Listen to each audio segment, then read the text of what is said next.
Enjoy it while you still live here, my daughter whispered as she handed me a slice of cake on Mother's Day. And for a moment, I thought I had misheard her, that maybe the soft music playing in the background or the clinking of glasses had twisted her words into something they were not. But then I looked down at the cake in my hands and saw the message written in careful pink icing. Last slice before the house is ours.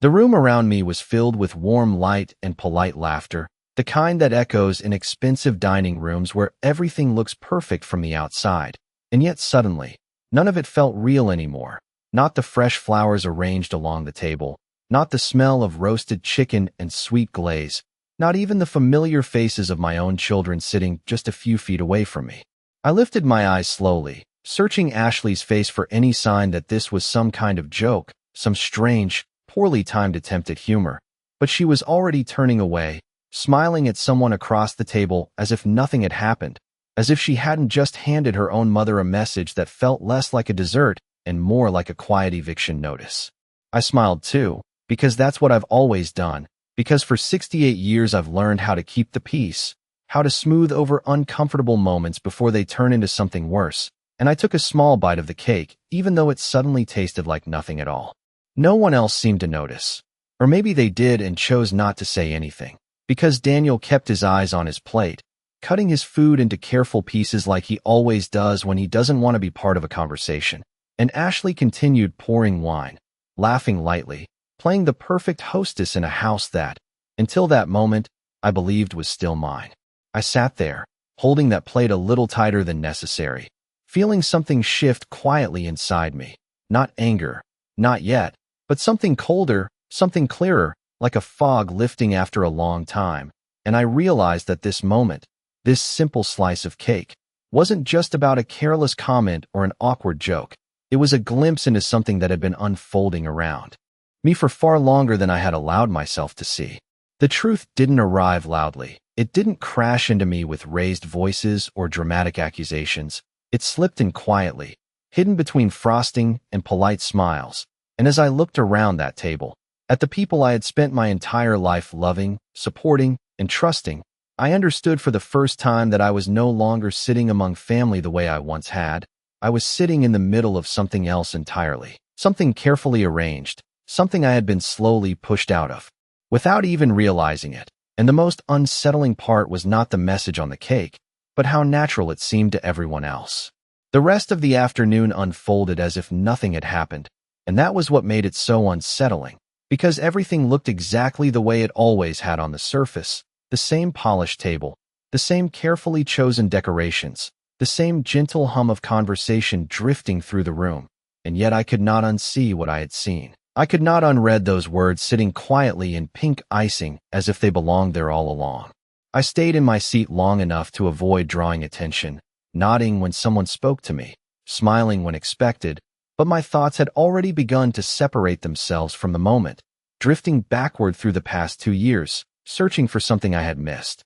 After my husband passed, the house had felt too large at first, too quiet in a way that pressed against my chest, but I told myself that was natural, that grief simply needed time, and I kept going, paying the bills, maintaining the garden, keeping everything just as he and I had built it together over 3 decades. Ashley had started visiting more often around that time, bringing groceries, insisting on helping me organize things, offering to handle small errands that she said would be easier for her. And I remember feeling grateful, even relieved, because it felt like care, like love, like the kind of support a daughter gives her mother when life changes. But now, sitting there with that plate still in my hands, I began to recall the details that had once seemed harmless, the way she had asked for copies of certain documents, saying it was just in case of emergencies, the way she had gradually taken over conversations about maintenance, insurance, property taxes, speaking as if decisions were already shared rather than mine alone.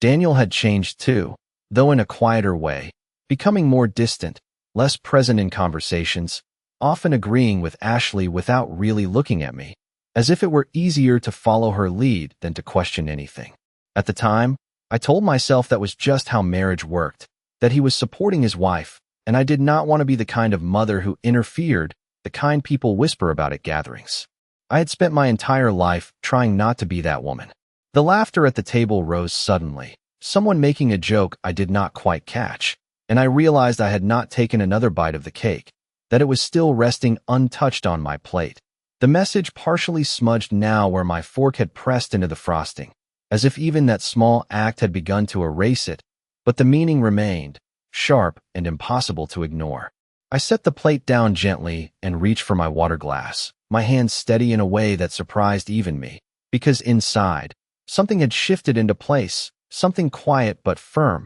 like a realization that had finally decided to stop waiting for permission to exist. This was not sudden, I thought. This was not a single moment of cruelty wrapped in sugar. This was a pattern, something that had been building piece by piece while I chose to see only what was comfortable, only what allowed me to believe that everything was still intact. I looked at Ashley again, really looked this time, at the ease in her posture, the confidence in her voice as she spoke to the others, the way she moved through the space as if she already belonged to it more than I did. And I understood then that whatever was happening had already gone much further than I had allowed myself to consider. The house, the one I had lived in for over 30 years, the one where I had raised my children, where every corner held a memory I could still walk through with my eyes closed, was no longer being spoken about as mine, not even in passing, and perhaps it had not been for some time. I felt no urge to confront her, no sudden need to demand answers in the middle of that carefully staged afternoon.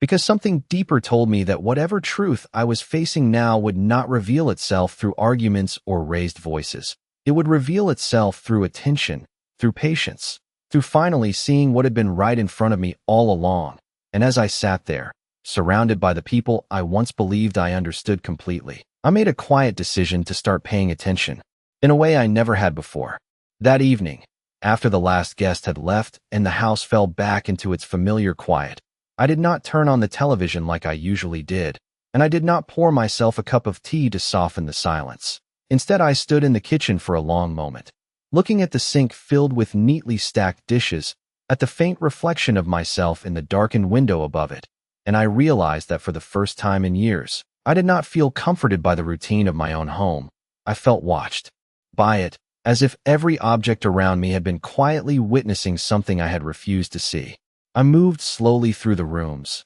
not out of sadness, but out of a kind of careful awareness, the same awareness one might have when walking through a place that suddenly feels unfamiliar, even though every detail should have been known by heart. The living room was exactly as I had left it that morning, the throw blanket folded neatly over the arm of the couch, the framed photographs arranged along the mantel, my husband smiling back at me from one of them in a way that used to bring me peace, but now made me pause, because I wondered what he would have noticed if he had been here, what he might have said about the small changes I had overlooked. I stepped into my study and sat down at the desk, pulling open the top drawer where I kept important papers, and for a moment everything looked normal, the folders labeled in my own handwriting, the envelopes stacked in careful order, but something about it felt too neat, too recently touched, as if someone else had been here organizing things in a way that did not belong to me. I reached for the folder containing my property documents and opened it slowly, my fingers steady,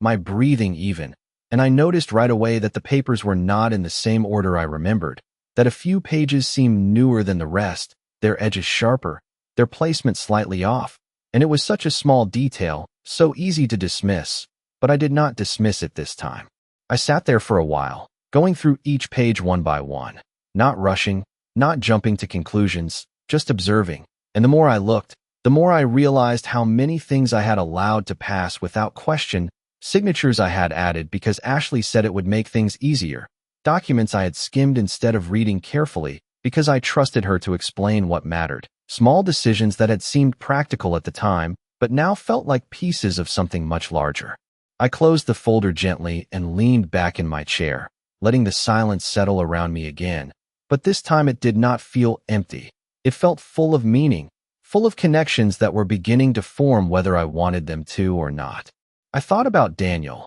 about the way he avoided eye contact earlier, about how quickly he had agreed with Ashley whenever she spoke about changes, and I wondered when that shift had happened, when my son had started looking at me not as someone to include, but as someone to manage, someone to transition out of decisions that once belonged to me entirely. There was no anger in that moment, only clarity. a kind of quiet understanding that did not need to announce itself loudly to be real. And I realized that if I had confronted them earlier that day, if I had allowed emotion to take over, I would have learned very little, because people reveal more when they believe they are not being questioned. I stood up and walked back into the kitchen, rinsing the last glass left on the counter, placing it carefully on the drying rack, and as I did, I made another quiet decision, one that felt just as steady as the first. I would not ask them what they were doing. I would let them show me, fully, completely, without interruption, and for the first time in a very long time, I was no longer trying to preserve the version of my family I wanted to believe in. I was preparing to understand the one that actually existed. The next morning, I woke up earlier than usual, not because I had anywhere to be, but because my mind had already begun putting things into place before I even opened my eyes. And instead of the heaviness I had grown accustomed to over the past 2 years, there was a strange sense of alertness, as if something inside me had finally decided it was time to stop drifting and start observing with intention. I made my coffee the same way I always did, measuring carefully, letting the machine hum softly in the quiet kitchen, but this time I did not sit down right away. I stood by the counter, looking out at the backyard where the grass had just begun to turn a brighter shade of green with the season. And I remembered how my husband used to stand there every morning, checking the weather, planning small things around the house, always thinking ahead, always paying attention to details I used to believe were unimportant. I carried my coffee into the study and sat down again at the desk,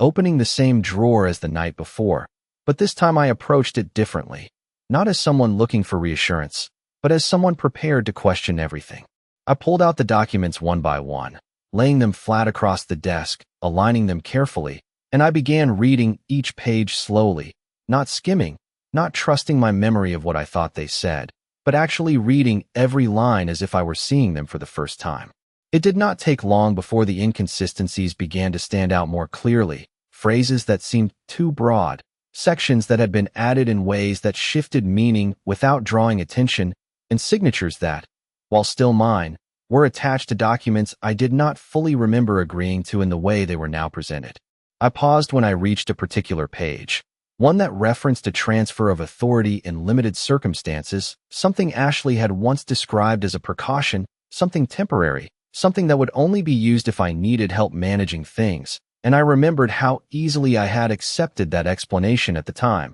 how quickly I had signed without asking further questions because it felt easier to trust than to doubt. I set the paper down and leaned back, taking a slow breath, not out of panic, but out of recognition, because this was no longer about isolated decisions. It was about a pattern of gradual shifts, each one small enough to seem harmless, but together forming something much more deliberate. I thought about the conversations that had led to these moments, the way Ashley would frame things as helpful suggestions, the way Daniel would nod along, reinforcing the idea that everything being done was for my benefit, and I realized how carefully it had all been presented, not as control, but as care, not as removal, but as assistance. I finished my coffee and stood up, gathering the papers back into their folder exactly as I had found them, making sure nothing appeared disturbed, because I understood now that seeing clearly required more than awareness. It required patience, and patience meant allowing things to continue just as they had been,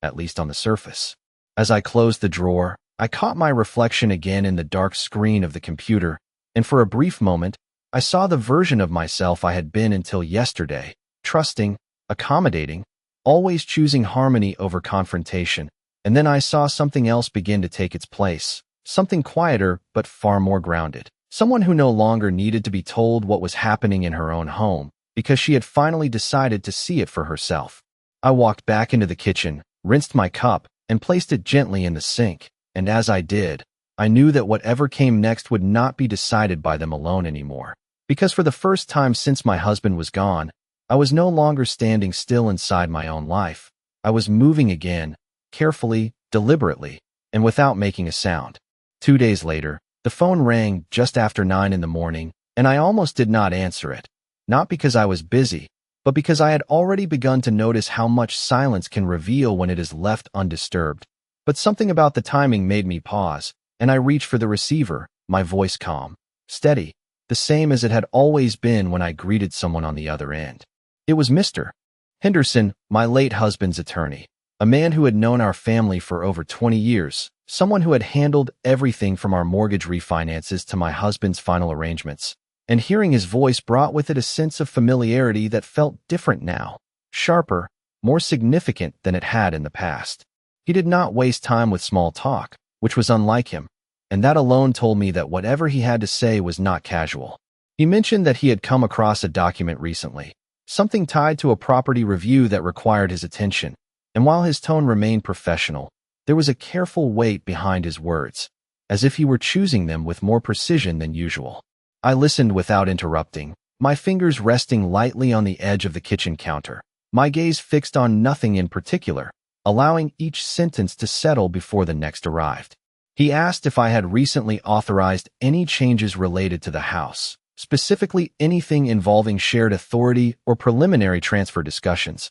and for a brief moment, I considered giving the simple answer, the one that would have come naturally just a few days ago, but instead, I paused, just long enough to let the question fully register. I told him that I had signed some documents in the past, that my daughter had explained them as precautionary, but that I had not initiated any current changes myself. There was a silence on the line, not uncomfortable, but deliberate, and then he responded in a way that confirmed what I had already begun to understand without needing to say it directly. He explained that certain inquiries had been made in my name, preliminary steps that often come before more formal actions, and while nothing had been finalized, the pattern suggested intention rather than coincidence. I thanked him, keeping my tone even, expressing appreciation for his diligence, and when the call ended, I remained where I was, the quiet of the house settling around me once again. But this time it did not feel empty or uncertain. It felt defined, as if the outline of something I had only sensed before had now been traced clearly enough to follow.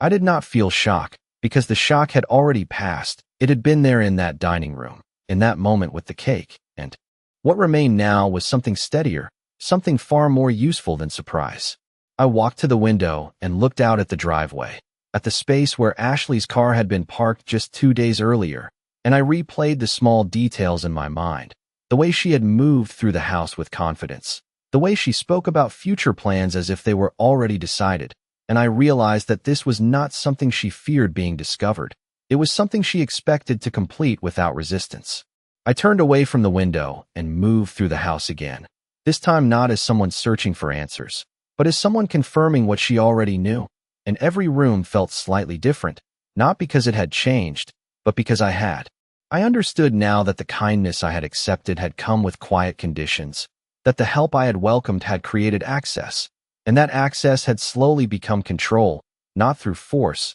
but through assumption, through the belief that I would not question what was being done in my name. I picked up my phone and looked at it for a moment, considering whether to call Ashley, whether to give her the opportunity to explain, but I set it back down without dialing, because explanations were not what I needed, not yet. What I needed was clarity that came from observation, from allowing the situation to unfold far enough that nothing could be denied or reshaped into something harmless. I moved back into the study and sat down at the desk once more, placing my hands flat against the surface, feeling the solid wood beneath my palms, grounding myself in something that had not shifted or changed, and I made a decision that felt as quiet as it was final. I would not stop what was coming. I would let it continue, just long enough for everything to become visible, and when it did, I would be ready, not as someone reacting, but as someone who had seen every step before it happened. By the end of the week, nothing on the surface had changed, and that was exactly what I needed,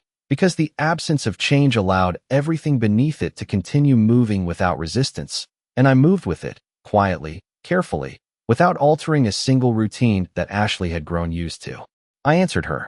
calls the same way, with warmth, with gratitude, listening as she spoke about small things that once would have reassured me, grocery lists, minor repairs, plans for future visits. But now I heard something else threaded through her words, a subtle certainty, as if she were speaking from a position that no longer required my approval. When she suggested stopping by on Saturday to help me go over a few things, I agreed without hesitation, my voice even, my tone unchanged, and when I hung up the phone, I allowed myself a moment to stand still in the kitchen, letting the quiet settle around me again, because I understood that this visit would not be casual. even if she believed it was. Saturday arrived with the same soft morning light that had filled the house so many times before, and I prepared for it as I always did, tidying the living room, setting out a simple tray with coffee and pastries, creating the kind of environment that made everything feel ordinary, because ordinary was what allowed people to lower their guard.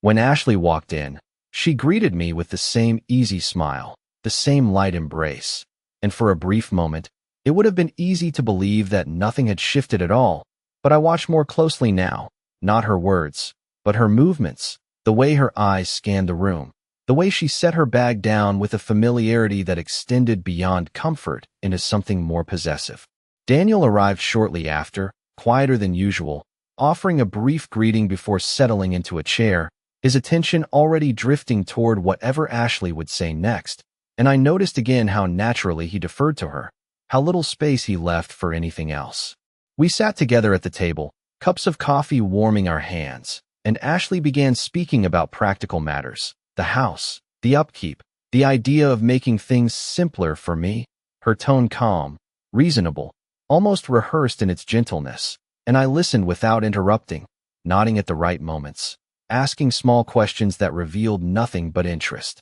She mentioned paperwork, just briefly at first, then more directly, suggesting that it might be a good time to finalize certain arrangements, to make sure everything was in order. And as she spoke, she reached into her bag and pulled out a folder, placing it on the table between us with a quiet confidence that did not ask for permission. I glanced at it, then back at her, my expression unchanged, and I felt no urgency to react, no need to challenge her in that moment, because what mattered was not stopping her, but seeing how far she would go when she believed I was still exactly who I had always been. She opened the folder and turned it slightly toward me, pointing to sections she had already marked, explaining them in the same way she always had, simplified, reassuring, emphasizing ease and convenience. And I let her speak. I let her guide the conversation. I let her believe that this was still a process she controlled. When she asked me to review and sign, I reached for the papers slowly,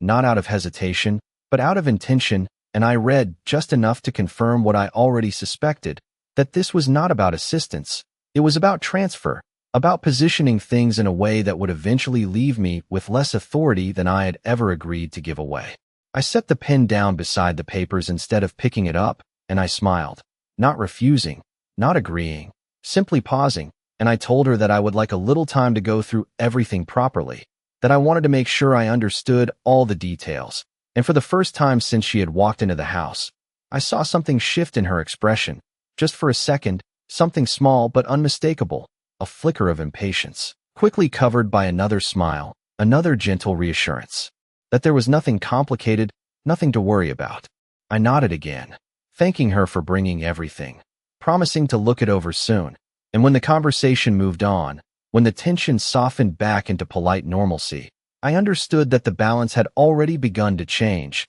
not in a way she could see yet, but in a way that mattered, because for the first time, I was no longer following the path she had laid out. I was stepping just slightly to the side of it, watching where it led before deciding whether to continue. That night, after they left, I did not return to the papers right away. I left them exactly where they had been placed on the table, as if they were just another part of the room, something ordinary, something without urgency, because I had already learned that urgency was what they were counting on, the quiet pressure to act quickly, to sign before questions had time to form. Instead, I moved through the evening slowly, turning off lights one by one, rinsing the cups, straightening the chairs, letting each small action settle me into a rhythm that felt deliberate rather than reactive. And when I finally returned to the table, I sat down without turning on any additional lights, allowing the soft glow from the kitchen to stretch just far enough to see the outline of the folder in front of me. I opened it again, not with the hesitation I might have felt days ago, but with a calm sense of purpose, and this time I read everything, every line, every clause, every word that had once been presented as simple and harmless. The language was careful, intentionally so, designed to sound supportive while shifting control in ways that would only become obvious once everything had already been completed, and I could see now how easily it could have been overlooked, how naturally it fit into the story Ashley had been telling, a story about helping, about making things easier, about protecting me from future difficulties. I closed the folder and sat back, my hands resting lightly on the table, and for a moment I allowed myself to feel the weight of it, not the betrayal itself, but the clarity of it, the realization that what had been happening was not accidental, not a misunderstanding, but something planned, something built step by step with the expectation that I would never step outside of the role they had quietly assigned to me. I stood up and carried the folder into the study,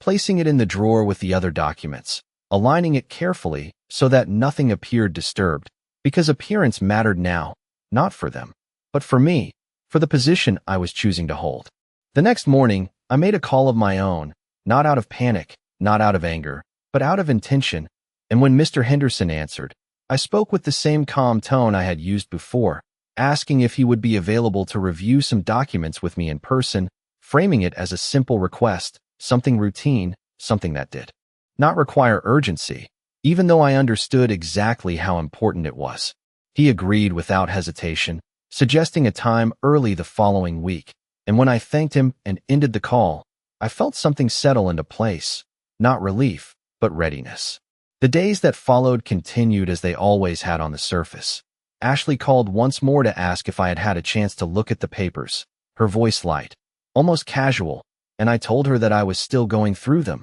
that I wanted to be thorough, and I could hear the brief pause before she responded, the small adjustment in her tone as she reassured me again that everything was straightforward, that there was no need to overthink it. And I agreed, softly, letting her believe that my delay was nothing more than carefulness, not awareness. Daniel did not call, which in itself felt like a confirmation of everything I had already begun to understand, his silence fitting neatly into the pattern that had been forming around me. On the morning of my appointment, I dressed as I always did for anything that involved business, simple, neat, composed, and I took the folder with me, holding it lightly as I stepped out of the house, locking the door behind me with a quiet click that seemed louder than usual in the stillness of the morning. The drive felt shorter than it normally did, perhaps because my thoughts were no longer scattered, they were aligned, moving in a single direction, and when I walked into Mr. Henderson's office, I was greeted with the same familiarity as always, but this time, I sat down across from him not as someone seeking guidance, but as someone bringing clarity into the room. I placed the folder on his desk and opened it, turning it toward him, and as he began to read, his expression shifting almost imperceptibly with each page, I remained still, watching, not for confirmation of what I feared, but for confirmation of what I already knew. And when he finally looked up at me, there was no need for him to explain in detail, because the truth had already taken shape long before I walked through that door. Mr. Henderson did not rush his words, and that alone told me everything I needed to know before he even finished speaking, because he was a man who understood the weight of timing, and the way he set the folder down, carefully aligning it with the edge of his desk, felt deliberate, as if he were placing something into view that could no longer be ignored. He explained that the documents had been structured to appear supportive, but that the underlying effect would have gradually shifted control away from me in stages,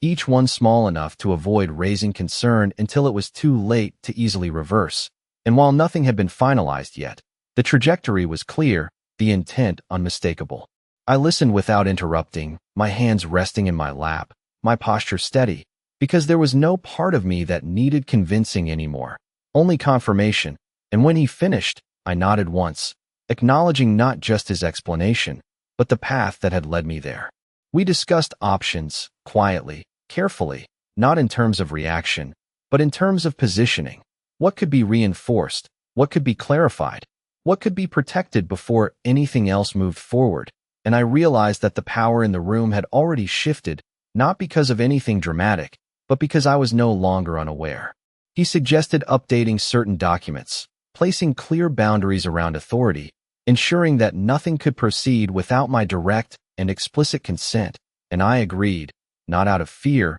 but out of intention, because this was not about stopping something abruptly, it was about reshaping it completely. When I left his office, the air outside felt different, not lighter, but sharper, more defined, and as I walked to my car, I noticed how steady my steps felt, how deliberate each movement had become, as if I were no longer moving through uncertainty, but through something that had already begun to resolve itself. Over the next few days, I followed through quietly, signing new documents, reviewing every detail with a level of attention I had not given before, making sure that everything reflected not just protection, but clarity. And I did it without announcing any of it, without changing the way I spoke to Ashley or Daniel, because the strength of what I was doing did not come from confrontation, it came from precision. When Ashley called again, her tone slightly more insistent this time. Asking if I had finished reviewing the papers she had left, I told her that I had, that I would be ready to go over everything together soon,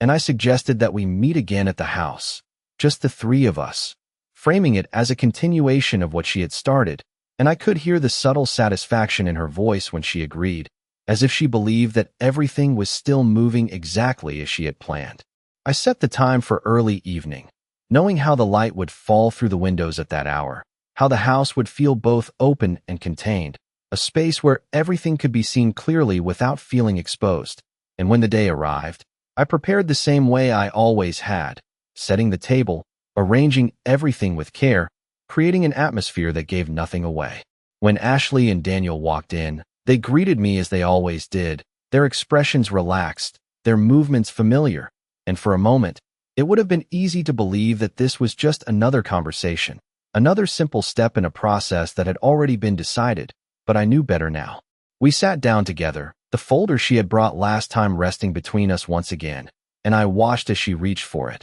her confidence returning as she began to speak, explaining, guiding, assuming, and I let her move through every point she had prepared, because this time, I was not following her lead, I was allowing her to reveal it completely. When she finished, when the room settled into that brief silence that always comes before a decision, I placed my own folder on the table beside hers, opening it slowly, turning it toward them, and I did not need to raise my voice or change my tone, because the shift was already there, clear and undeniable, and as their eyes moved across the pages, as the understanding began to form in their expressions, I remained exactly as I had been all along, calm, composed, and fully aware. For a moment, neither of them spoke, and the silence that followed was unlike any silence we had shared before, because it was no longer filled with assumptions or unspoken agreements. It was filled with realization, with the quiet understanding that something had shifted in a way that could not be undone by explanation or softened by polite words. Ashley's eyes moved across the pages again, slower this time, her expression tightening just slightly as she reached the sections that made everything unmistakably clear, the updated authority, the reinforced ownership, the legal language that left no space for interpretation. And when she finally looked up at me, the confidence she had carried into the room had changed into something else, something more cautious, more measured. Daniel glanced between us, his posture uncertain, as if he were trying to understand how the direction of the conversation had changed without any raised voices, without any clear point where control had been taken, and I could see in that moment how much he had relied on the assumption that things would continue as they had been, that I would remain exactly who they believed me to be. I did not rush to fill the silence. I allowed it to remain, because there was nothing I needed to prove, nothing I needed to argue. Everything that mattered was already in front of them, written in a way that did not require interpretation or persuasion. Ashley cleared her throat softly, her voice returning with a careful steadiness as she began to speak, suggesting that perhaps there had been some misunderstanding, that her intentions had always been to help, to make things easier, and I listened, just as I had always listened. But this time there was no part of me searching for reassurance in her words, no part of me trying to align what she said with what I wanted to believe. When she finished, I placed my hand lightly on the folder, not to emphasize a point, but simply to anchor the moment, and I spoke calmly, not louder, not sharper, just clear, telling her that I understood what the documents were meant to do, that I had taken the time to review them properly, and that I had made my own decisions moving forward. I did not accuse her. I did not list the details I had uncovered, because the truth did not need to be presented as an argument. It was already present, already visible in the way the room had changed. Daniel finally spoke then, his voice uncertain, asking what this meant, what would happen next, and I turned to him with the same calm expression, explaining that nothing would change immediately, that the house would remain exactly as it was, that I would continue to live there, manage it, and make decisions about it as I always had, but that any future discussions would happen on my terms, with clarity, with full understanding, and without assumption. Ashley's expression shifted again, this time more noticeably, a flicker of frustration passing through before she composed herself, and I realized then that what unsettled her was not refusal, but the loss of certainty, the realization that the path she had been following was no longer guaranteed. I stood up slowly, not as a signal of ending the conversation, but as a natural continuation of it, and I gathered both folders, placing hers back into her hands with the same care she had used when she first set it on the table, and I thanked her, sincerely, for bringing everything forward, because in a way, she had brought something into the open that might have otherwise remained hidden longer. There were no raised voices, no dramatic conclusions, just a quiet understanding settling into place. And as they prepared to leave, their movements slightly more measured than when they had arrived, I walked them to the door as I always did, opening it, stepping aside, maintaining the same sense of courtesy that had always defined my home. When the door closed behind them, the house returned to silence once again, but this time, it felt different, not uncertain, not heavy, but steady, grounded in a way it had not been before, and I stood there for a moment, looking around at the rooms that had held my life for so many years, and I understood something with a clarity that did not need to be spoken. That control is not taken in a single moment. It is given away slowly, piece by piece, and just as slowly, it can be taken back, not through force, but through awareness, through patience, and through the quiet decision to no longer be unaware of what is being done in your own name.